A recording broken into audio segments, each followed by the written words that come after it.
Welcome back to my channel Sirisha's world. ఈరోజు recipe అండి, evening ఈజీగా టేస్టీగా హెల్తీగా చేసుకునే రెసిపీ కొమ్ము శనగలతో కట్లెట్స్ అండి.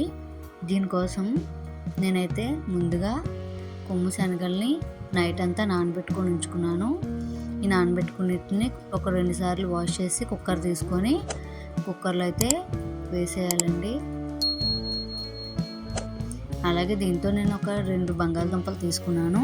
ఇవి కూడా కట్ చేసుకొని వేసుకొని ఇవన్నీ మునిగే వరకు వాటర్ పోసుకొని మనం ఒక 4-5 విజిల్స్ వచ్చే వరకు అయితే వేసుకోవాలండి. విజిల్ అంతా పోయాక కొమ్ము శనగల్ని వాటర్ లేకుండా డ్రైన్ చేసుకొని ఉంచుకోవాలి. ఇప్పుడు ఒక మిక్సీ జార్ తీసుకొని దీనిలోకి కొమ్ము శనగలన్నీ వేసేయాలండి.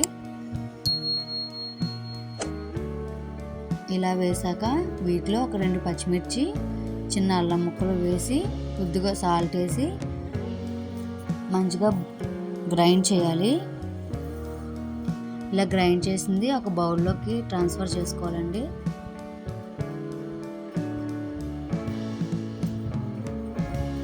మరి వాటర్ అది ఏమీ ఉండకూడదండి, లేకపోతే పేస్ట్లో అయిపోద్ది. ఇలా కొద్దిగా గట్టిగా ఉంది కదా, దీనిలోకి నేను ఆనియన్స్, క్యారెట్, క్యాబేజీ, బంగాళదుంప, కొత్తిమీర, కరివేపాకు ఇవన్నీ తీసుకున్నాను. కట్ చేసుకొని ఇవన్నీ వేసుకోవాలి. ఫస్ట్ ఆనియన్స్, క్యారెట్, తురిమిన క్యారెట్ అండి, కొత్తిమీర, కరివేపాకు అండ్ పొటాటోని స్మాష్ చేసి వేసుకున్నాను. ఇదంతా బాగా మిక్స్ అయ్యేలా చేసుకోవాలి. ఇలా మిక్స్ అయిన దాంట్లో మీకు నచ్చితే గరం మసాలా కొద్దిగా వేసుకోవచ్చు. గరం మసాలా వేసుకొని బాగా మిక్స్ చేయాలి. ఇలా మిక్స్ చేసిన దాన్ని పక్కన పెట్టుకొని ఇప్పుడు ఒక బౌల్ తీసుకొని 1/2 కప్ మైదా పిండి, 1/2 కప్ వాటర్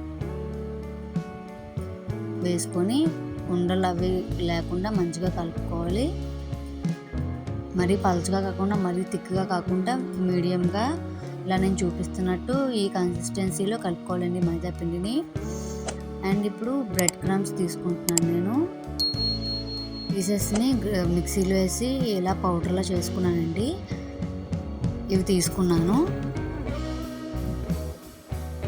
అండ్ ఇప్పుడు ఈ మిశ్రమాన్ని మనం ముందుగా కలిపి పెట్టుకున్న మిశ్రమాన్ని కొద్దిగా తీసుకొని ఉండల్లా చేసుకొని మైదా పిండిలో ఒకసారి డిప్ చేసి ఆ తర్వాత బ్రెడ్ క్రమ్స్లో వేసి మంచిగా డిప్ చేయాలండి.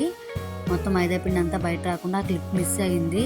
సో ఇలాగే ఇవన్నీ కూడా నేను ఈ మిశ్రమం అంతా కూడా ఇలా చేసుకున్నాను. నేను చేసుకొని ఒక అరగంట పాటు డీప్ ఫ్రిడ్జ్లో పెట్టాలండి, వెంటనే వేయకూడదు. ఇప్పుడు నేను స్టవ్ ఆన్ చేసుకొని ఒక కడాయి పెట్టుకొని డీప్ ఫ్రైకి సరిపడా ఆయిల్ వేసుకుంటున్నాను. ఇలా ఆయిల్ బాగా మరిగాక హై ఫ్లేమ్లోనే మనం వీటిని ఫ్రై చేసుకోవాలండి, లో ఫ్లేమ్లో పెట్టకూడదు. హై ఫ్లేమ్లోని ఆయిల్ బాగా మరిగాక మనం అన్నీ వేసుకొని మంచిగా గోల్డెన్ బ్రౌన్ కలర్ వచ్చే వరకు ఉంచుకోవాలండి. ఇంకా వేడివేడిగా అయితే కట్లెట్స్ అయితే రెడీ అయిపోయాయి. టమాటో కెచప్తోని సాస్తో తింటే చాలా బాగుంటుంది. యమ్మీ హెల్దీ టేస్టీ రెసిపీ అయితే రెడీ అయిపోయింది. ఈవినింగ్ స్నాక్ కింద అయితే చాలా పర్ఫెక్ట్ స్నాక్ అండి. ఇది చాలా బాగుంది. మా ఫ్యామిలీ మెంబర్స్ కూడా చాలా బాగా ఎంజాయ్ చేశారు. మా హస్బెండ్కి, మా బాబు అయితే చాలా బాగా ఎంజాయ్ చేశారు.